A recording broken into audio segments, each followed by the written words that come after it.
تبلیغ والوں کے مہمان حضرات کا معنی ہوتا ہے کہ پاکستان کے باہر کے ہیں، وہاں مہمان حضرات کا معنی اور ہوتا ہے۔ کچھ مہمان حضرات بھی ہیں تو وہ آپ سے مصافحہ کرنا چاہتے ہیں۔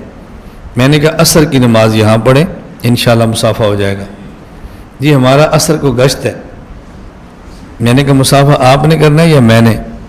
کہا جی ہم نے۔ تو میں نے کہا پھر وقت بھی آپ نے دینا ہے، مصافحہ بھی ہم نے کرنا ہے، ٹائم بھی ہم دیں گے۔ میں نے کہا مصافحہ رہنے دو، آپ گشت کرو اور دین کا کام کرو، یہی بہتر ہے، جاؤ شاباش، چائے پیو اور جاؤ۔ اب انہیں سمجھا یہ ناراض ہو رہا ہے، میں تو ناراض ہوں، میں تو سمجھا رہا ہوں۔ میں نے کہا بھی مصافحہ کرنا ہے، عصر سے آدھا گھنٹہ پہلے آؤ، پہلے مدرسے کا دورہ کرو، دیکھو، پھر عصر پڑھو، عصر کے بعد ملاقات کریں گے۔ خیر وہ عصر سے پہلے آ گئے، مدرسہ بھی دیکھا، عصر پڑھی، ہم بیٹھے رہے، چائے بھی پی، بات بھی چلتی رہی۔ عرب مہمان تھے، میں نے ان کو عربی میں سمجھایا۔ میں نے کہا آج انگریزی ماہ کی پہلی جمعرات ہے اور میں پہلی جمعرات عصر کے بعد بطور خاص ملاقات نہیں کرتا، کیونکہ ہمارا اجتماع ہوتا ہے، میں نے اس کے لیے مطالعہ کرنا ہوتا ہے، بیان کرنا ہوتا ہے۔ آپ چونکہ مہمان ہیں تو میں نے آپ کے اعزاز میں اپنا معمول بدل دیا ہے۔ آنے والے مہمان رونے لگ گئے، ان کی آنکھوں سے آنسو جاری ہو گئے کہ ہمارا اتنا اکرام کیا ہے، اور خود عرب مہمان کہہ رہے تھے کہ جتنی ہم نے مہمان نوازی کرام پاکستان میں دیکھا ہے، ہم نے کسی ملک میں نہیں دیکھا۔ اب دیکھو ان کو احساس ہو رہا تھا نا، کیوں؟ ان کا علمی تعلق تھا، وہ سمجھتے تھے کہ عالم کا معمول بدلنا کیا ہوتا ہے، لیکن جس کو نہیں پتا کیا ہوتا ہے ان کو کیا فرق پڑتا ہے، مل لیا تو کیا ہوا، مطالعہ نہیں کیا تو کیا ہوا۔ تو میں یہ باتیں سمجھانے کے لیے کہتا ہوں بھائی بندے کو بات سمجھ آئے۔ اب تربیت ہوگی نا ان کی، اور بات ان کو سمجھ آ گئی، کوئی الجھن نہیں پڑی۔ ہمارے پاس ایک جماعت آئی، میں نے فجر کی نماز پڑھی اور ذکر سے فارغ ہوئے، میں اپنے کمرے میں آ گیا۔ ابھی اشراق میں نے پڑھنے تھے، یعنی ہمارا عام معمول یہ ہے کہ فجر کی نماز اگر میں پڑھاؤں سورہ یاسین پڑھ کے ذکر سے فارغ ہونے کے بعد میں آ جاتا ہوں اپنے کام میں، مدرسے کو دیکھنا ہے، ڈیرے پر جانا ہے، کوئی گھر کا کام ہے، کوئی مطالعہ کرنا ہے، کوئی خطوط کے جواب دینے ہیں، میں اپنے کام میں لگ جاتا ہوں، کیونکہ میں اپنی تلاوت فجر سے پہلے کر لیتا ہوں۔ اب طلبہ تلاوت کرتے ہیں، میں نے تلاوت کی، اپنے کام میں لگ جاتا ہوں۔ تو میں جو ہی کمرے میں آیا تو ہمارے خدمت والے ساتھی آئے، وہ جی جماعت آئی ہے، وہ ملنا چاہتے ہیں۔ میں نے کہا کب؟ کیا جی ابھی۔ میں نے کہا انہیں کو میرا سبق ہوگا، 1 گھنٹہ سبق سنیں، اس کے بعد ملتے ہیں، چائے بھی پیتے ہیں۔ پھر آ گیا جن کو جلدی ہے بڑی، میں نے کہا بلاؤ ان کو، وہ اندر آ گئے۔ تو میں نے دل کھول کے ڈانٹا، بند کمرہ تھا نا جی، اب سٹیج تو نہیں تھا کہ جس میں کوئی توہین ہو، میں نے دل کھول کے ڈانٹا۔ میں نے کہا آپ اللہ کے راستے میں نکلے ہو؟ جی دین سیکھنے کے لیے نکلے ہو، سکھانے کے لیے نکلے ہو؟ کیا جی سیکھنے کے لیے۔ میں نے کہا میں کہہ رہا ہوں گھنٹہ سبق پڑھو، میں آپ کو دین سکھاؤں، پھر جانا۔ آپ کہتے ہیں ہم نے جانا ہے۔ کہاں جانا ہے تم نے؟ کہا جی اس مسجد میں۔ میں نے کہا وہاں دین سکھانے والا کون بیٹھا ہوا ہے؟ کوئی بھی نہیں۔ میں نے کہا کیوں جھوٹ بولتے ہو، دین سیکھنے کے لیے نکلیں، کہو ہم سکھانے کے لیے نکلیں، مجھے سکھاؤ، میں بیٹھتا ہوں، پڑھانا شروع کرو۔ سمجھو میں ہنسا نہیں رہا، میں تربیت کر رہا ہوں، میں تربیت کر رہا ہوں۔ میں نے کہا سمجھاؤ مجھے، میں سمجھتا ہوں۔ جی آپ تو بڑے ہیں۔ تو میں نے کہا بڑے کی بات کیوں نہیں مانتے؟ میں جگہ 1 گھنٹہ سبق پڑھو، تمہیں کیا مجبوری ہے؟ تمہیں جانا ہے، ابھی ملاقات کراؤ۔ میں قسماً یہ بات کہتا ہوں، وہ ساتھی رونے لگ گئے، آنکھوں سے آنسی جاری ہو گئے، ان کو احساس ہوا کہ ہم نے غلطی کی۔ میں نے کہا میں آپ کو اس لیے ڈانٹ رہا ہوں، آپ ہمارے آدمی ہیں، آپ اللہ کے راستے میں نکلے ہیں، آپ دین کی شوق میں نکلے ہیں، دین کی رغبت میں نکلے ہیں۔ مجھے تکلیف ہو رہی ہے کہ آپ کو بات کیوں نہیں سمجھ آ رہی، آپ عالم کی مجلس چھوڑ کر کیوں جا رہے ہو، تمہیں شیطان کیوں دھکیل رہا ہے، کیوں علماء سے دور کر رہا ہے؟ یہ 7 مسجد ہے، کوئی دور ہے؟ 1 گھنٹہ بعد جاؤ گے تو کیا ہوگا؟ کچھ بھی نہیں ہوتا۔ انہوں نے کہا جی ہمیں غلطی کا احساس ہوا، ہم نے غلط کیا ہے، ہمیں ایسا نہیں کرنا چاہیے۔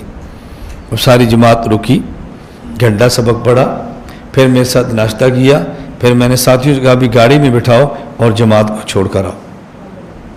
میں نے کہا ہم تو آپ کی عزت کرتے ہیں، یہ مجلس کو روز سجتی ہے، میں کو روزانہ سبق پڑھاتا ہوں، آپ کو تو خوش ہونا چاہیے تھا کہ سبق ہو رہا ہے، اللہ نے ہمیں سبق دے دی ہے۔ ہم آپ سے کہتے بی بی کریم مسجد چلے جاؤ، آپ کہتے جی نہیں نہیں نہیں ہم 1 گھنٹہ سبق پڑھ کے جائیں گے۔ یہ میں بات آپ کو کیوں سنا رہا ہوں؟ نہیں، یہ بات اس لیے سنا رہا ہوں کہ جو حضرات کام کرنے والے ہیں ان کو بات سمجھاتے ہیں، لڑتے نہیں ہیں، اور سمجھاتے بھی بند کمرے میں ہیں، سٹیج کے بیانات پہ نہیں سمجھاتے، کسی بندے کی توہین نہیں کرتے، تذلیل نہیں کرتے۔ یہ ترتیب بناؤ کہ ان کو مسئلہ سمجھ آئے۔ الحمدللہ ثم الحمدللہ ثم الحمدللہ، اللہ کا میں جتنا شکر ادا کروں کم ہے کہ پورے عالم میں تبلیغی جماعت کا بہت بڑا طبقہ ایسا ہے جو ہمارے بیانات سنتا ہے، اپنے عقائد ٹھیک کرتا ہے، اس کے مطابق اپنی زندگی گزارتا ہے، اور ہر بندے کے پیچھے نماز نہیں پڑھتا، اگر مجبوری میں پڑھ لے تو شوق سے قضا کرتا ہے، شوق سے پھر اعادہ کرتا ہے، قضا نہیں اعادہ کرتا ہے۔ میرے لفظ سمجھ آ رہے ہیں؟ اگر کہ مجبوری سے پڑھ لے تو شوق سے اعادہ کرتا ہے۔ وہ پڑھتے مجبوری سے ہیں، لوٹاتے شوق سے ہیں۔ میں ہزاروں کی بات نہیں کر رہا، میں لاکھوں افراد کی بات کر رہا ہوں۔ کیوں؟ ان کو بات سمجھ آ گئی۔ ہم لڑنے جھگڑنے کی بات نہیں کرتے، بات سمجھاتے ہیں۔ میں پورے عالم میں ساتھی کام کرتے ہیں، میں نہیں کہتا ہوں، میں آپ کو پہلے بھی کہہ چکا بھائی عملاً جہاد میں بھی نہیں کر رہا، آپ بھی نہیں کر رہے، تحریف نہ میں نے کرنی ہے نہ آپ نے کرنی ہے۔ کبھی جہاد اور مجاہدین کی باری آ جائے تو اپنی کمزوری کا اعتراف کرنا ہے، بس زخموں پہ نمک نہیں چھڑکنا، زخموں پہ مرہمیں لگانی ہے۔ مرہم لگائیں تو زخمی کو سکون ملتا ہے، نمک چھڑکے تو تکلیف ہوتی ہے، ان کو غیر تکلیف دینے کے لیے کافی ہے، ہمیں مزید تکلیف کا ذریعہ نہیں بننا چاہیے۔ بس یہ بات کسی کو سمجھ آ گئی تو بہت اچھا، نہیں سمجھ آئی تو پھر آپ کا مسئلہ ہے، آپ ہمارے بارے میں کیا رائے قائم کرو یہ آپ کا مسئلہ ہے، ہم آپ کو مجبور نہیں کرتے۔ ساجیہ نے فرمایا بعض مرتبہ اجماع کی قوت میں کتاب اللہ سے بڑھ جاتا ہے تو منکرین اجماع کی تکفیر کیوں نہیں؟ یہ بات میں پہلے آپ کی خدمت میں عرض کر چکا ہوں۔ دیکھو نماز فرض ہے، نماز کے لیے وضو فرض ہے، توجہ رکھنا، نماز فرض ہے، نماز کے لیے وضو فرض ہے۔ اب اگر کوئی بندہ پوچھے کہ ثواب وضو کا زیادہ ہے یا نماز کا، تو ہم جواب دیں گے نماز کا۔ اگر کوئی پوچھے کہ وضو پہلے ہے نماز بعد میں ہے یا پہلے نماز ہے پھر وضو ہے، تو ہم جواب دیں گے وضو پہلے ہے۔ گو وضو کا اجر کم ہے، گو وضو عظمت میں نماز سے چھوٹے درجے کا ہے، لیکن وضو پر نماز موقوف ہے۔ وضو ہوگا تو نماز ہوگی، وضو نہیں ہوگا تو نماز۔ اس کا معنی یہ نہیں ہے کہ وضو کا اجر زیادہ ہے، ثواب زیادہ ہے، وضو کی عظمت زیادہ ہے، ہرگز یہ معنی نہیں ہے۔ آپ اگر وضو کسی ناپاک جگہ پہ بیٹھ کے کریں جہاں آپ کے اوپر چھینٹیں نہ پڑیں تو وضو ہو جائے گا نا۔ نماز ناپاک جگہ پر بیٹھ کے کریں تو نماز نہیں ہوگی۔ آپ وضو کریں قبلہ رخ نہ ہو تو وضو ہو جائے گا نا، اور نماز پڑھے قبلہ رخ نہ ہو تو نماز نہیں ہوگی۔ آپ نے ناپاک دھوتی پہنی ہوئی ہے اور وضو کیا اور بعد میں پاک دھوتی پہن کے نماز پڑھی تو ناپاک دھوتی پہن کے کریں تو وضو ہو جائے گا نا، اور ناپاک دھوتی پہن کے نماز پڑھیں گے تو نماز نہیں ہوگی۔ اب دیکھو اجر اور عظمت میں وضو کم ہے، نماز زیادہ ہے، لیکن وضو موقوف علیہ ہے، نماز موقوف ہے۔ موقوف علیہ کا معنی وضو ہوگا تو نماز ہوگی، وضو نہیں ہوگا تو نماز نہیں ہوگی۔ اجر میں قرآن زیادہ ہے، اجماع کم ہے، عظمت میں قرآن زیادہ ہے، اجماع کم ہے، لیکن اجماع موقوف علیہ ہے اور قرآن موقوف ہے۔ اجماع کو مانیں گے تو قرآن ثابت ہوگا، اجماع کا انکار کریں گے تو قرآن کی ثبوت کی آپ کے پاس کوئی دلیل نہیں ہے۔ اب دیکھو اس اعتبار سے اجماع قرآن پر بھی مقدم ہے تو اجماع کتنی مضبوط دلیل شرعی ہے، اجماع کتنی مضبوط دلیل شرعی ہے۔ میں طلبہ کو ایک واقعہ سنایا کرتا ہوں کہ کراچی ایک مرتبہ ایسے کورس تھا تو میں نے بھی وہاں سبق پڑھایا، یہ آج سے کم از کم کوئی 12 سال پرانی بات ہوگی، کم از کم۔ کورس سے فارغ ہوئے تو طلبہ آگے سوال کرتے ہیں، وہ پاؤں دبا جیسے ہوتا ہے، خدمت ان کا شوق ہوتا ہے، تو اس میں بیٹھے ہیں۔ ایک طالب علم تھا اور پختون تھا، وہ مجھے کہنے لگا کہ استاد جی ہم سے اگر کوئی پوچھے کہ یہ قرآن اصلی ہے، دلیل کیا ہے؟ ہم کہتے ہیں اجماع۔ اگر کوئی پوچھے کہ اجماع دلیل شرعی ہے تو ہم کہتے ہیں ہاں دلیل کہا جی قرآن، اجماع حجت ہے، دلیل قرآن، قرآن اصلی ہے، دلیل کہا جی اجماع۔ یہ تو دور ہے، یہ کیا ہے بھئی؟ یہ قرآن حجت ہے، جی ہاں، دلیل نہ یہ قرآن اصلی قرآن ہے، دلیل اجماع امت سے ثابت ہے، اجماع غلط نہیں ہوتا۔ اچھا اجماع حجت ہے، دلیل قرآن، وَمَن يُشَاقِقِ الرَّسُولَ مِن بَعْدِ مَا تَبَيَّنَ لَهُ الْهُدَىٰ وَيَتَّبِعْ غَيْرَ سَبِيلِ الْمُؤْمِنِينَ، اجماع دلیل شرعی ہے۔ کیا یہ تو دور ہے؟ میں نے طالب علم سے کہا آپ نے دور پڑھا ہے اور سمجھا نہیں ہے، آپ کو دور کی تعریف یاد نہیں ہوگی۔ کیا مطلب؟ میں نے کہا قطبی میں دور کی تعریف ہے توقف الشیء علامہ توقف علیہ ذالک الشیء من جہت واحدہ، ایک چیز دوسری پر موقوف ہو اور ایسی دوسری پر جو اس پہلی پر موقوف ہو، اور جہت اور توقف کی جہت ایک ہو، یہ ہے دور۔ جہت بدل جائے اس کو دور نہیں کہتے۔ باپ بیٹا، بیٹا باپ پر موقوف ہے پیدا ہونے میں، وجود میں، اور باپ بیٹے پر موقوف ہے باپ کے لوانے میں۔ باپ نہ ہوتا تو بیٹا پیدا نہ ہوتا، اور بیٹا نہ ہوتا تو اس کو باپ کوئی نہ کہتا۔ تو بیٹا باپ پر موقوف ہے اپنے وجود میں، اور بیٹا باپ پر موقوف ہے اپنے وجود میں، اور باپ بیٹے پر موقوف ہے ابا جی کے لوانے میں۔ کوئی بیٹا ہوگا تو پاپا کہیں گے نا، ویسے کیسے کہیں گے اس کو؟ میں نے کہا دیکھو جہت بدل گئی نا، یہ تعدد نہیں، جہت بدل گئی یہ دور نہیں ہے۔ وہ طالب علم بہت حیران ہوا، مجھے کہنے لگا یہ میں نے سوال اساتذہ سے درسگاہوں میں کیا ہے اور کئی درسگاہوں میں کیا ہے، مجھے کسی نے اس کا جواب نہیں دیا۔ اور اس کی اپنی بات یہ ہے اگر آپ نہ ملتے اور مجھے جواب نہ ملتا تو میں فقہ حنفی کو چھوڑ کے غیر مقلد ہو جاتا۔ کیوں؟ سوالات کے جواب نہیں۔ اب عام لوگ یہ سمجھتے ہیں کہ یہ جوابات مدرسین کا کام ہے، اور ہم کون ہیں؟ واعظ۔ ہم کون ہیں؟ واعظ، خطیب، مقرر، جن کا کتابوں سے تعلق نہیں ہے۔ خیر جواب سنا، مطمئن ہو گیا۔ میں نے کہا اب ایک بات میں اور کہنے لگا ہوں، وہ تیرے ذہن میں نہیں، میں نے تیرے اشکال کا جواب بھی دیا ہے، اور میں تجھے یہ بھی بتا سکتا ہوں کہ یہ اشکال تیرے ذہن میں ڈالا کس نے ہے۔ میں اس بندے کا نام بھی بتا سکتا ہوں۔ مجھے کہا تھا کس نے؟ میں نے کہا مولانا عبدالسلام رستمی نے، مردان کے تھے اور پشاور بڑا بیر میں رہتے تھے، فوت ہو گئے، اس وقت زندہ تھے۔ میں نے کہا انہوں نے ڈالا ہے؟ مجھے کہا استاد جی بالکل انہوں نے ڈالا ہے۔ آپ کو پتہ کیسے چلا؟ میں نے کہا حکیم سمجھتا ہے کس علاقے میں بیماری کون سی ہے اور اس کے علاج کے لیے جڑی بوٹی کون سی ہے۔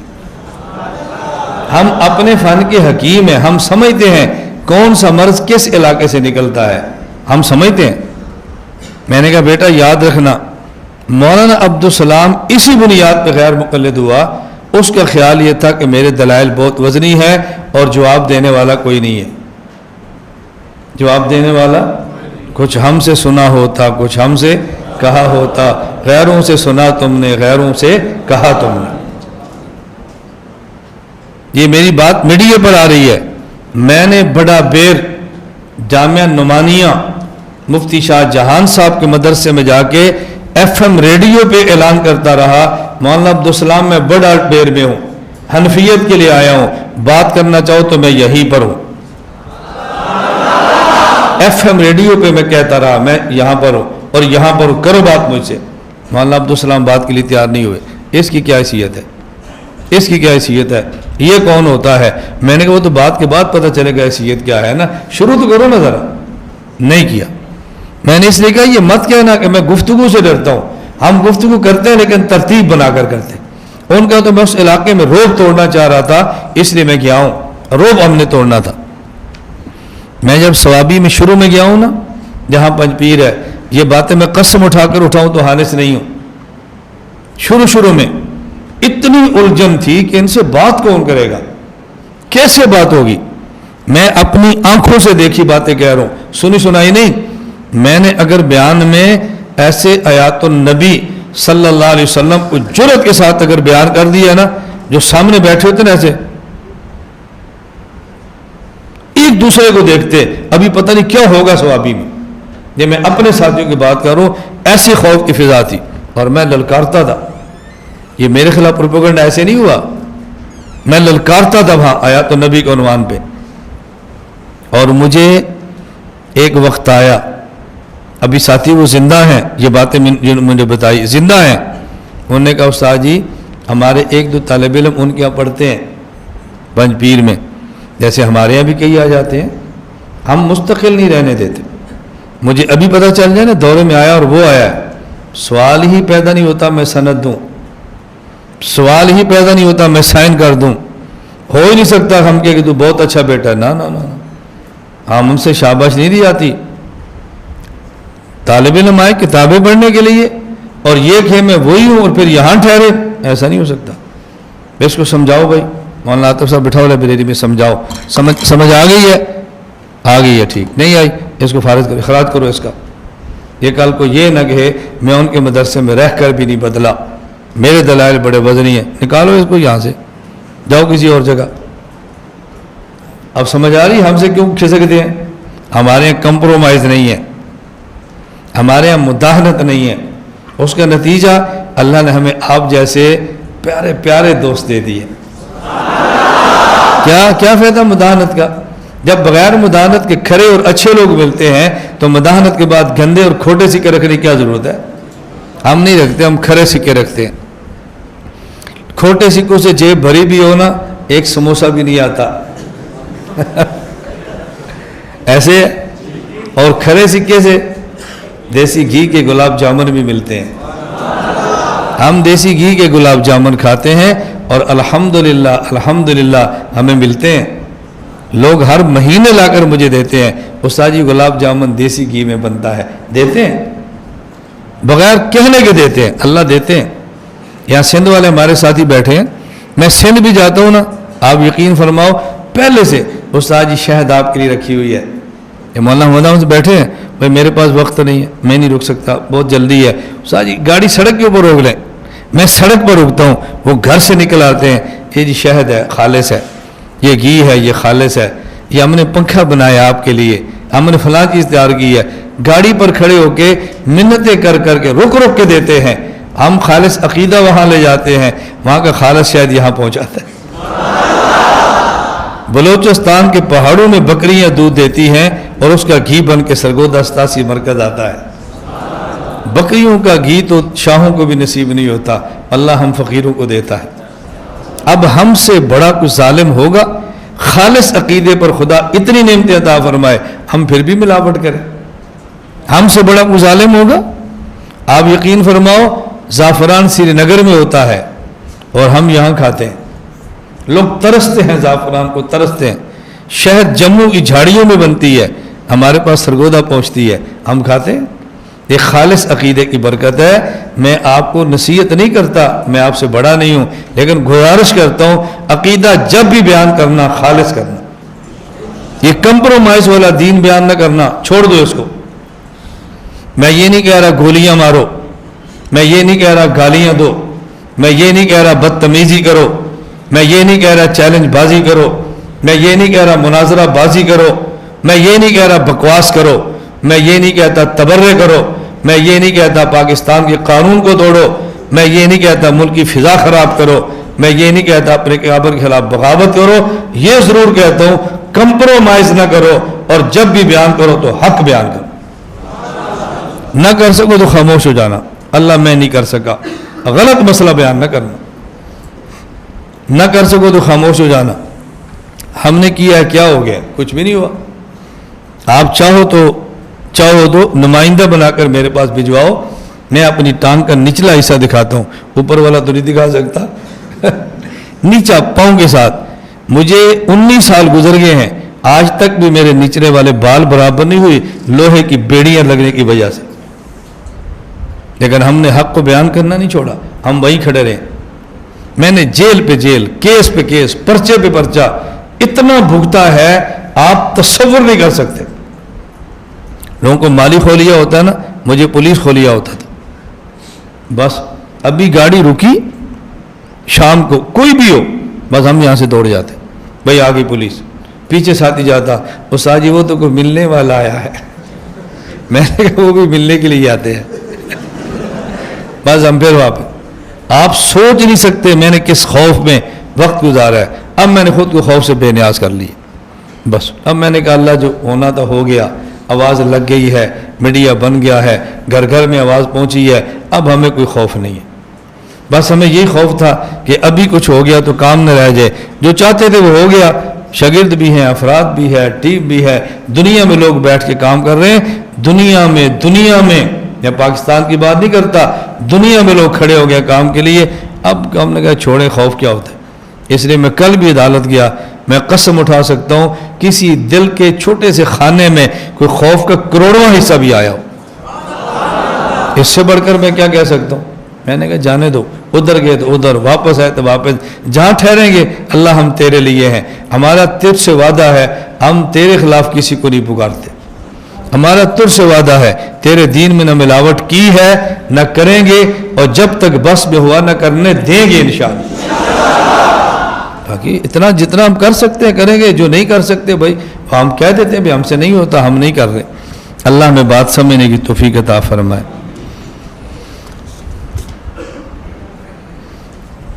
فضائل مال میں ایک واقعہ ہے. 2 صحابی ایک وقت چلنے دیں یا ختم کریں؟